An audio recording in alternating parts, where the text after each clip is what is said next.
So I've been investigating classic religious stories in the Old Testament and the New, and I found an interesting parallel about a class of sin, you might say, in both of those sources, Old Testament, New Testament sources. So one of the 10 commandments is to not use God's name in vain.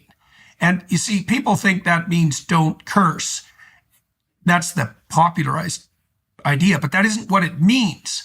It means don't claim to be motivated by divine purpose, so to use God's name, when you're actually pursuing your own selfish agenda, right? So don't subvert the divine to your own ego, your own motivation, your own status, because status is very important to people, right? It's a fundamental psychological motivator.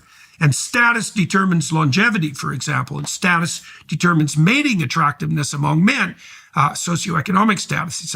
Okay, so you can subvert that process by falsely claiming moral virtue. Now, the same thing happens in the New Testament, because the Pharisees, who are Christ's primary enemies, are the virtue signalers. I mean, Christ tells the Pharisees, who are the leaders of popular religious movement, tradition, at that time, that the only reason they proclaim their allegiance to God and the prophets they purport to worship is so that they can have the best seats in the synagogues and accrue social status.